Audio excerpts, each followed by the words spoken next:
이 시간 우리에게 주시는 하나님의 말씀은 요한복음 8장 1절에서 11절까지의 말씀입니다.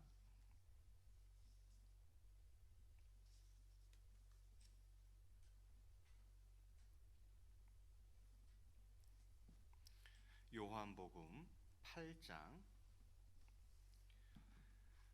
1절에서 11절까지 찾으셨으면 한 절씩 나누어 읽도록 하겠습니다. 제가 먼저 1절 봉독합니다. 예수는 감람산으로 가시니라.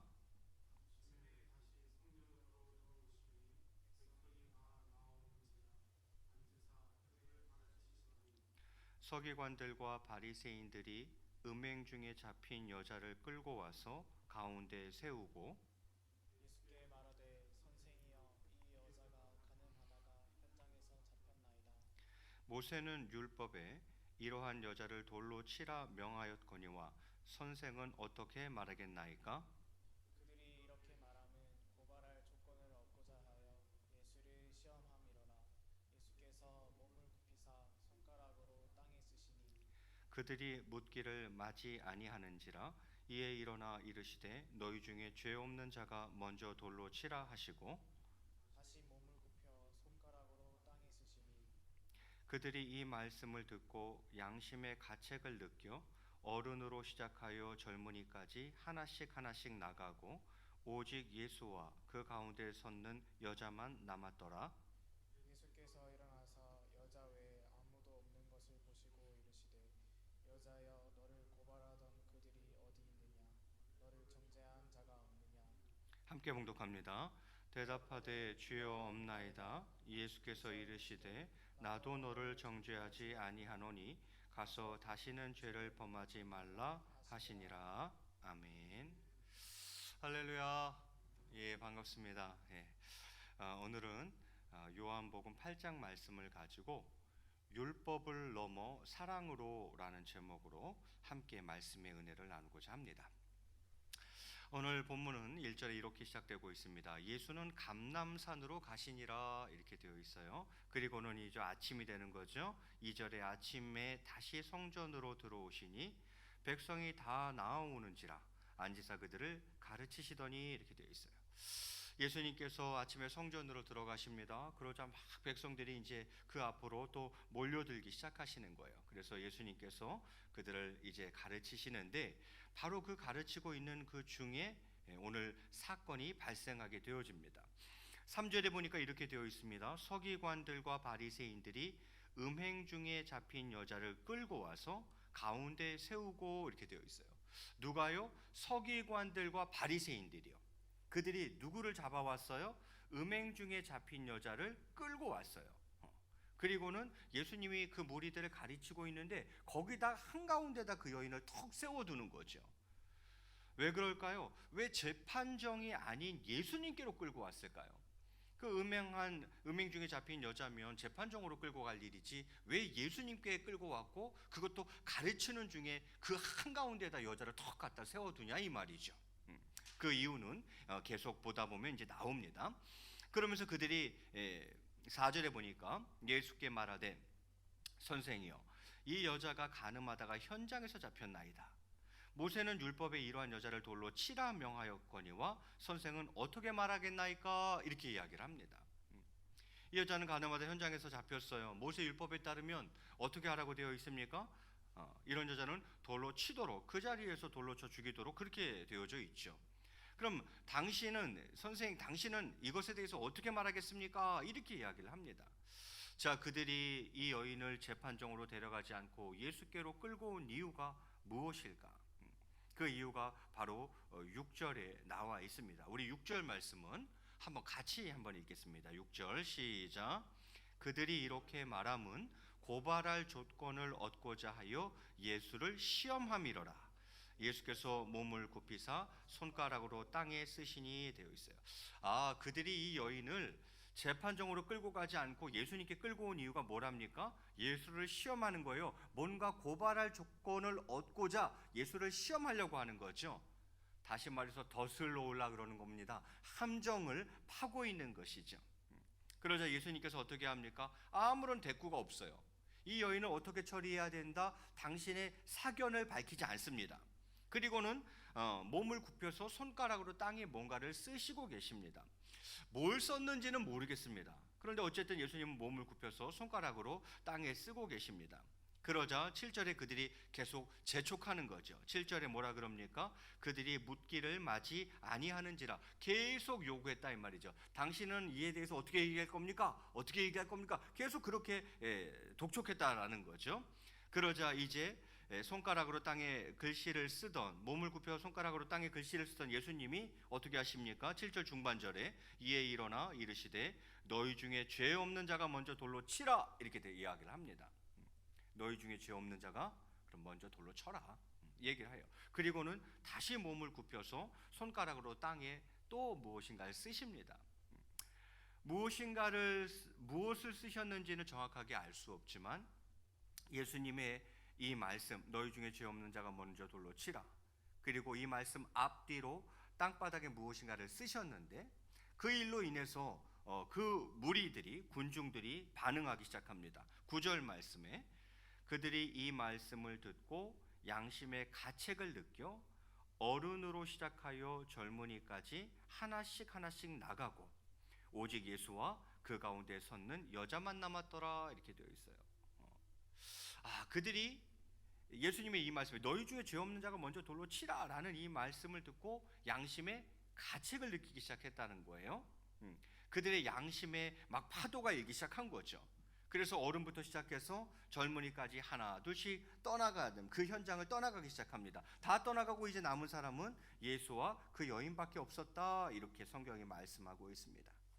그러자 이제 예수님께서 일어나서 여자에게 이렇게 말씀을 하십니다. 10절에 예수께서 일어나사 여자 외에 아무도 없는 것을 보시고 이르시되 여자여 너를 고발하던 그들이 어디 있느냐? 너를 정죄한 자가 없느냐? 이렇게 묻습니다. 이걸 사실 몰라서 물으셨을까요?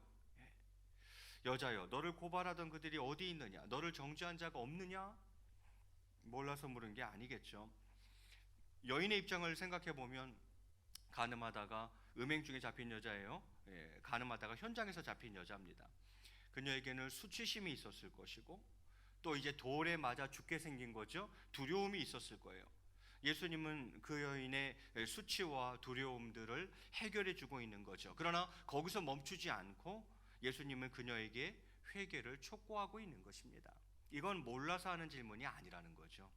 여자여 너를 고발하던 그들이 어디 있느냐?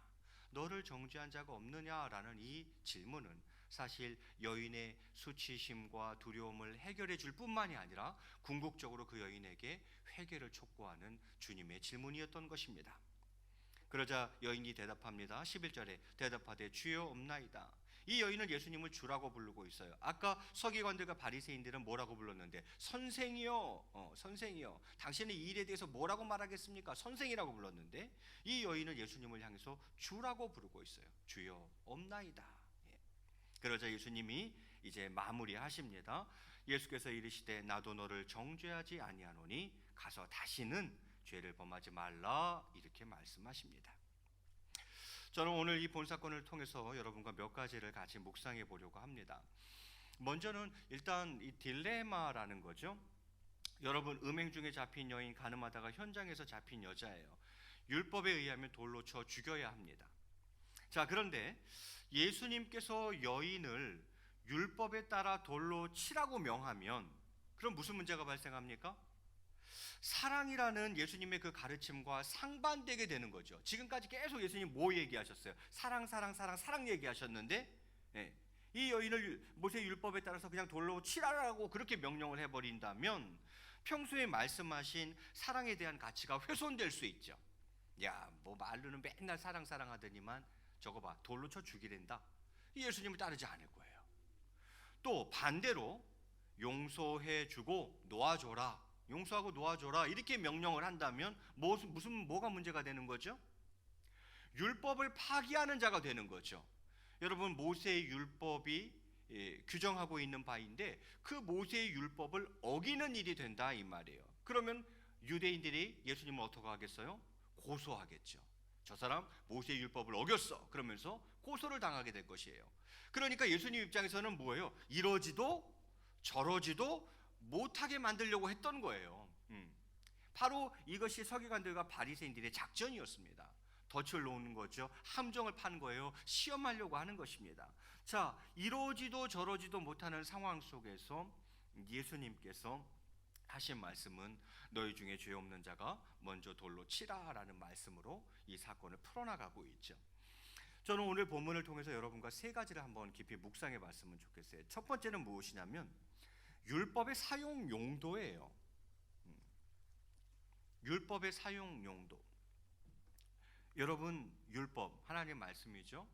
율법을 누군가를 정죄하기 위해 사용하십니까?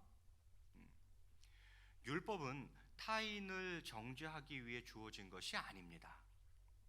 하나님의 말씀은 남을 정죄하기 위한 도구가 아닙니다. 오히려 말씀을 통해 다른 사람이 아닌 먼저 나 자신을 돌아보아야 하는 것이죠. 나의 깊은 내면을 돌아보아야 하는 것입니다. 주님 7절에 그렇게 말씀하셨어요. 너희 중에 죄 없는 자가 먼저 돌로 치라. 나는 과연 하나님의 말씀, 그 율법을 어떻게 사용하는 사람인가? 둘 중에 하나인 거예요. 나는 그 율법을 다른 누군가를 정죄하는 데 사용하거나 아니면 나 자신의 깊은 내면을 돌아보는 데 사용하는 거죠. 그럼 나는 둘 중에 어떤 종류의 사람인가? 쉬워요. 하나님의 말씀을 읽을 때에 자꾸 누군가가 떠오르고 이 말씀은 저 사람이 들었어야 될 말씀이야, 이런 식으로 자꾸 말씀을 볼 때마다 누군가가 떠오르고 그렇게 생각이 된다면 나는 율법을 그런 쪽으로 사용하는 사람인 거예요. 그런데 하나님의 말씀을 읽고 듣고 묵상할 때마다 자꾸 내 모습이 떠올라, 나의 죄된 모습이 떠올라요. 내 내면 깊은 곳이 보여요. 그러면 이 사람은 그 말씀을 어떻게 사용하는 사람이에요? 자신을 위해서 사용하는 사람이에요. 여러분, 율법을, 하나님의 말씀을 과연 우리는 어떻게 사용하고 있습니까? 서기관과 바리새인들, 또 가늠하다 잡힌 여인을 향해서 돌을 던지려고 돌을 들었던 무리들은 그 말씀, 하나님의 율법을 남을 정죄하는 도구로 사용하고 있었던 거죠. 그것을 예수님은 그것을 너 자신을 돌아보는 데 사용하라고 주님이 말씀을 하셨던 거죠. 먼저 바라기는 우리가 율법을 타인을 정죄하는 도구로 사용할 것이 아니라 말씀을 통해 다른 사람이 아닌 나 자신을 돌아볼 수 있는, 또 나의 깊은 숨겨진 저 깊은 내면까지 그 말씀을 통해서 돌아볼 수 있는 그런 사람이 될 수 있기를 먼저 간절히 바라겠습니다. 두 번째는 누가 심판의 자리에 설 수 있는가 하는 대목이죠. 오늘 9절 말씀에 이렇게 이야기합니다. 그들이 이 말씀을 듣고 양심의 가책을 느껴 어른으로 시작하여 젊은이까지 하나씩 하나씩 나가고 오직 예수와 그 가운데 섰는 여자만 남았더라. 모두가 죄인인 거로 너희 중에 죄 없는 자가 먼저 돌로 치라 했을 때에 타 양심의 가책을 느끼고 돌을 내려놓고 그 자리를 떠났다라는 거죠. 여러분, 물론 여자의 행위는 죄입니다. 예수님께서도 이 부분은 정확히 지적하셨습니다. 예수님이 이 죄를 묵과하신 거예요? 아닙니다. 정죄하지 않은 것이지 묵과한 건 아니에요. 이 여인의 행위는 분명히 죄이고 예수님께서는 이 부분을 정확하게 지적하셨죠. 11절 말씀에 그래서 그렇게 이야기하셨던 건 아닙니까? 예수께서 이르시되 나도 너를 정죄하지 아니하노니. 그 말은 무슨 말이에요? 네가 죄를 지은 거 맞다는 거죠. 그런데 내가 그걸 정죄하지 않는다는 거죠. 그거 죄 맞다는 거죠. 그리고 또 뭐라 그랬습니까? 가서 다시는 죄를 범하지 말라. 여인의 행위가 뭐였다는 것을 정확하게 이야기하고 있어요. 죄였다는 건 정확하게 이야기하고 있어요. 그건 맞다 이 말이죠. 그런데 중요한 사실은 죄를 범한 영혼에 대한 판단을 누가 할 수 있느냐는 점입니다. 죄를 범한 영혼에 대한 판단을 과연 누가 할 수 있는 것인가? 만일 자신의 자격 없음을 깨닫지 못한 채 남을 정죄하고 비방하기에 힘쓰고 있다면 회개해야 합니다. 자신의 자격 없음을 모르는 거예요. 나는 돌을 던질 자격이 없는 사람이에요. 그런데 여전히 큰 돌을 들고 있는 거죠. 여러분, 예수님조차도 뭐라 그러십니까? 나도 너를 정죄하지 아니하노니, 이렇게 이야기해요. 궁극적으로 심판은 하나님의 몫입니다. 내가 하나님을 대신할 수는 없는 것입니다. 예수님조차도 그 여인을 정죄하지 않는다라고 표현하고 계세요. 그런데 우리는 너무 쉽게 내가 마치 하나님이라도 되는 양 심판자의 자리에 서서 정죄하고 비방하고 엄청나게 큰 돌을 던지려고 준비하는 삶을 살아가고 있는 건 아니냐라는 것입니다. 자신의 자격 없음을 깨닫지 못한 채 남을 정죄하고 비방하기에 힘쓰고 있다면 이는 반드시 회개해야 할 일이다라는 것입니다. 마지막 대목은 예수님께서 말씀하신 끝자락 말씀이죠. 가서 다시는 죄를 범하지 말라. 무슨 말입니까? 같은 죄를 반복해서는 안 된다는 것이죠. 같은 죄의 반복을 멈추라고 이야기하시는 거죠. 그리고 그것이야말로 진정한 회개라고 이야기하는 거죠. 회개했다고 하면서 또 같은 죄를 반복하고 있다면 그것을 진정한 회개라고 이야기할 수는 없을 것입니다. 그래서 같은 죄의 반복을 멈춰야 합니다. 그럴 때 그것이 진정한 회개가 될 수 있는 것이겠죠.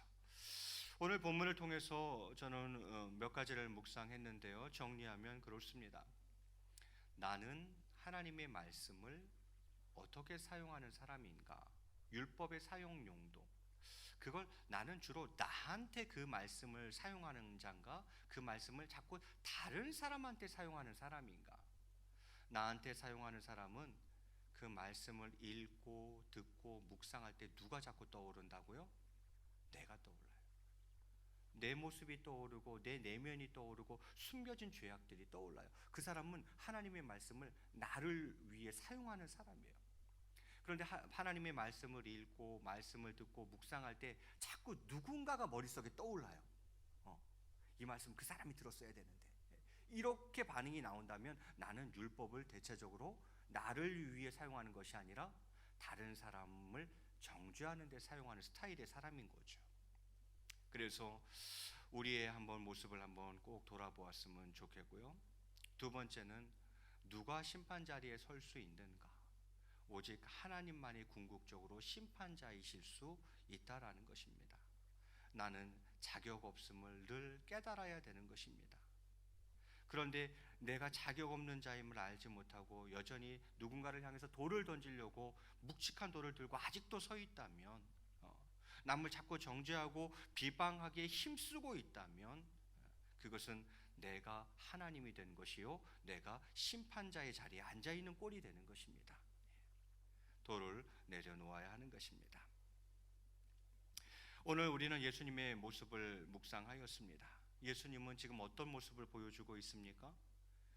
율법을 넘어 사랑으로 영혼을 살리고 있습니다. 예수님이 아니었으면 아마 그랬을 거요. 그 율법으로 그 여인을 죽여버렸을 겁니다. 그러지 않았겠어요? 예수님이 안 계셨다면 아마 서기관과 바리새인들 중심으로 그 유대의 군중 무리들이 반드시 여인을 돌로 쳐 죽였을 거예요. 뭘로? 율법으로.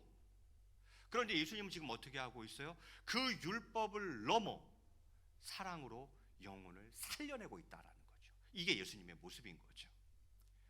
오늘 바라기는 예수님께서 보여주신 삶을 본받아서 영혼을 살리는 데 집중하며 살아가는 예수님의 제자들이 다 되시기를 주의 이름으로 간절히 축원을 드리겠습니다. 우리 같이 한번 이 시간 잠시 1, 2분만 합심으로 한번 기도하도록 하겠습니다. 여러분, 나는 율법을 어떻게 사용하는 사람이었습니까? 나 자신을 위해서 사용하는 사람입니까? 자꾸 남에게 갖다 대는 잣대로 사용하는 사람이었습니까? 오늘 그 모습을 돌아보고, 두 번째는 내가 자꾸 심판자의 자리에 앉지는 않았는지를 또 돌아보았으면 좋겠습니다. 나는 그 자격이 없는데 여전히 돌을 들고 서 있는 나의 모습은 아닌지를 꼭 한번 돌아보았으면 좋겠고요. 오늘 예수님의 모습을 보면서 도전받았으면 좋겠습니다. 그래, 우리가 살아야 할 삶은 율법으로 사는 삶이 아니라 그 율법을 넘어 사랑으로 영혼을 살리는 삶을 우리가 살아야 하는 것이구나. 그게 예수님이 보여주셨던 삶이고 예수님의 제자인 내가 따라가야 할 삶의 모습이구나. 오늘 예수님께서 보여주신 삶의 모습 본받아 영혼을 살리는 데 집중하는 삶을 살 수 있도록 역사해 주옵소서. 우리 한 1, 2분간만 주님 이름 크게 부르시고 합심으로 기도하겠습니다. 주여, 사랑과 은혜가 풍성하신 하나님 아버지, 오늘 저희들 요한복음 8장 말씀을 통하여서 저희들 다시 한번 함께 묵상하였습니다. 나는 과연 하나님의 말씀을 어떻게 사용하고 있는가를 돌아보았습니다. 자꾸 누군가를 정죄하는 데 사용하고 있지는 않은지, 하나님 아버지 그러라고 주어진 율법이 아닐지인데, 남을 정죄하기 위한 도구로 주신 것이 아닐지인데, 하나님 아버지 말씀을 통해서 다른 사람이 아닌 먼저 나 자신을 돌아볼 수 있는 저희가 되기를 원합니다. 그 말씀을 통해서 나의 깊은 내면을 돌아보며 그 말씀을 볼 때마다 내 자신이 떠오르고 나의 숨겨진 죄악들이 떠오를 수 있도록 하나님 아버지 그 율법, 그 말씀을 나를 위해 사용하는 자가 될 수 있도록 아버지 역사하여 주시옵소서. 하나님 아버지 또한 내가 심판자의 자리에 서 있지는 않는지를 돌아봅니다. 하나님 아버지, 내게 정말 그럴 만한 자격이 있습니까? 하나님 아버지 자격도 없음에 하나님 아버지 남을 정죄하고 비방하기 힘쓰고 있지는 않은지, 누군가를 향해 던지려고 돌을 들고 서 있는 나의 모습은 아닌지를 다시 한번 돌아봅니다. 오늘 예수님의 모습을 본받기를 원합니다. 율법을 넘어서 사랑으로 영혼을 살려내시는 예수님의 모습을 오늘 보았습니다. 하나님 아버지 그 보여주신 삶의 모습을 본받아서 저희들도 율법으로 누군가를 비방하고 정죄하는 것이 아니라 그 율법으로 누군가를 죽이는 자가 되는 것이 아니라 하나님 아버지 정말 영혼을 살리는 데 집중하며 살아가는 예수님의 제자들이 될 수 있도록 주님 역사해 주시옵소서. 하나님 아버지 우리 동원의 권속들 각가정과 우리 모든 성도님들을 기억해 주시고, 정말 저희들이 오늘 말씀을 가슴속에 깊이 새겨서 정말 율법으로 정죄하는 삶이 아니라 하나님 아버지 정말 영혼을 살리는, 하나님 아버지 사랑으로 영혼을 살리는 하나님 아버지 저희의 삶이 될 수 있도록 예수님의 그러한 제자들이 다 될 수 있도록 주님 저희들을 사용하시고 축복하여 주시옵소서. 하나님 아버지 은혜를 베풀어 주시기를 원합니다. 역사해 주옵소서. 인도하여 주시옵소서. 사랑과 은혜가 풍성하신 하나님 아버지, 율법을 넘어 사랑으로 영혼을 살리는 예수님의 제자 될 수 있도록 역사하여 주시옵소서. 감사하며 이 모든 말씀 우리 주 예수 그리스도 이름으로 기도드리옵나이다. 아멘.